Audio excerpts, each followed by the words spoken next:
तर वोट जिहादवरून राज्यातील राजकारण तापले। लोकसभा निवडणुकीत भाजपला मिळालेली मुस्लिमांची मतं म्हणजे वोट जिहाद आहे का, असा सवाल राऊतांनी विचारलाय। तर जिहाद हा शब्द फडणवीसांनीच काढल्याचा आरोप शरद पवारांनी केलाय। विरोधकांनी केलेल्या आरोपांना फडणवीसांनी प्रत्युत्तर दिलंय। अल्पसंख्याकांच्या मतांसाठी हे लांगूचालन करून सुरू असल्याचं फडणवीस म्हणाले। महाराष्ट्राच्या निवडणुकीमध्ये पाकिस्तान, बांगलादेश, बटंगे तो कटेंगे, हे काय चाललंय? काय निवडणुका लढताय महाराष्ट्रात, या देशात? कसला वोट जिहाद? तुम्हाला मतं मिळत नाहीत एखाद्या जातीची, एखाद्या पंथाची, एखाद्या धर्माची, एखाद्या समाजाची, हा त्यांचा प्रश्न आहे। कोणी कोणाला मत द्यायचं? 2014च्या निवडणुकीमध्ये मुस्लिम समाजानं मोदींना मत दिलं। मी तुम्हाला सांगतो, मग तो वोट जिहाद समजायचा का?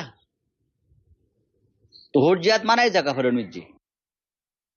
जिहाद हा शब्द देवेंद्र फडणवीसने काढला, हा काही इतर कुणी काढलेला नाही। आणि त्याचं कारण काही कॉन्स्टिट्युन्सीमध्ये माननीय सीटने महाविकास आघाडीच्या लोकांना मतदान केलं। याचा अर्थ तुम्ही काही जिहाद समजत नाही, त्याला मी धार्मिकरण देत नाही।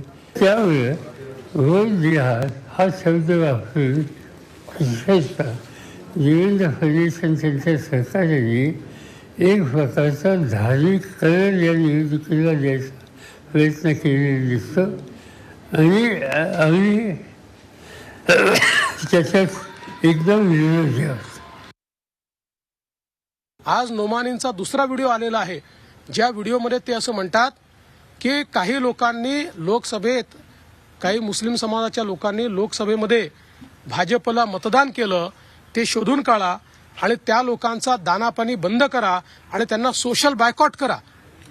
आणि हे स्वतःला सेक्युलर म्हणणारे लोक आज त्याबद्दल एक शब्दही बोलत नाही। अल्पसंख्याक मतं मिळवण्याकरता अशा प्रकारे जर या ठिकाणी हा विरोधी पक्ष महाविकास आघाडी काम करत असेल तर त्याच्या विरुद्ध आपल्याला निश्चितपणे सगळ्यांना एक व्हावंच लागेल।